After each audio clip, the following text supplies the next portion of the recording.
Salut à tous, c'est Robin Mace. Je vous ai joué en début de vidéo une petite pièce composée par Julio Sagreras qui figure notamment dans sa méthode d'apprentissage Las Segundas Lecciones de Guitarra, donc le volume 2. C'est Jean-Pierre, un abonné de longue date, qui m'a proposé de réaliser un tutoriel sur cette pièce et je le remercie pour sa suggestion. C'est une pièce très intéressante pour l'indépendance de la voix des basses vis-à-vis d'un accompagnement de double note dans les aigus. En effet, le compositeur précise lui-même sur sa partition: dans cette étude, la basse qui fait le chant doit se dégager nettement, c'est-à-dire qu'il ne faut pas seulement la jouer fort, mais que en même temps, l'accompagnement reste doux. Avant de jouer la pièce plus lentement avec partition et tablature à l'écran, je vais vous proposer deux petits exercices en introduction à cette pièce. Le premier exercice consistera à jouer des croches régulières en double note dans les aigus sur la deuxième et troisième corde à vide et de jouer la sixième corde à vide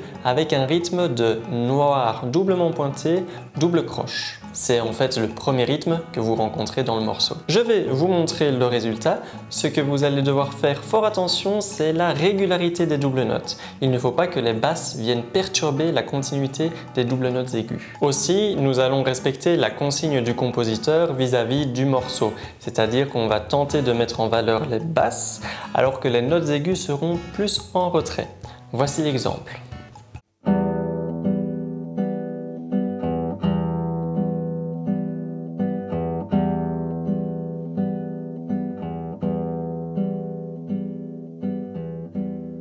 Si vous avez déjà du mal à maîtriser le timing des gestes, rien ne sert d'aller plus loin dans le tutoriel. Faites l'exercice en boucle jusqu'à bien maîtriser celui-ci. Pour le deuxième exercice, on va continuer avec le même rythme que ce soit pour les aigus ou pour les basses. Par contre, on va changer de basse toutes les 4 croches, donc tous les cycles. Donc on aura joué 2 fois une basse avant de passer à une basse suivante située sur une autre corde. Et pour changer de note dans les basses, je vous propose simplement de placer un accord de mi mineur avec la main sur le manche, donc le deuxième doigt sur la deuxième case de la 5e corde et le troisième doigt sur la deuxième case de la 4e corde. On fera simplement un aller-retour sur les 3 cordes graves. Voici l'exemple.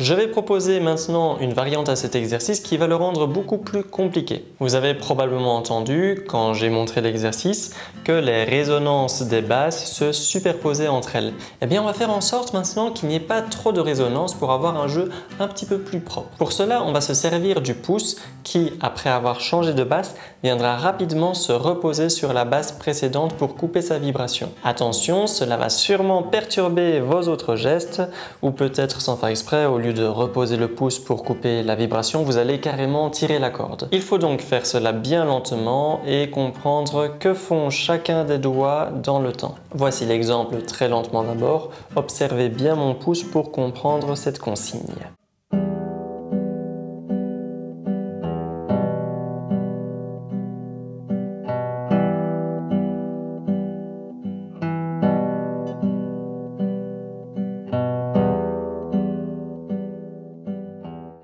Et puis, quand vous aurez compris le geste, vous pouvez tenter d'aller de plus en plus vite.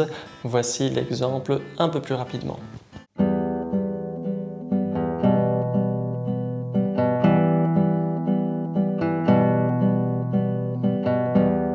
Bien, avec ces petits exercices, vous êtes déjà un petit peu plus prêt pour aborder la pièce. Je vais donc vous la jouer en entier avec partition et tablature à l'écran et si vous les souhaitez au format PDF, vous pouvez les obtenir avec le lien dans la description de la vidéo. Petit pouce en l'air si vous avez apprécié le tutoriel et visitez autourdelarosas.com si vous souhaitez découvrir davantage de contenu pédagogique pour la guitare classique.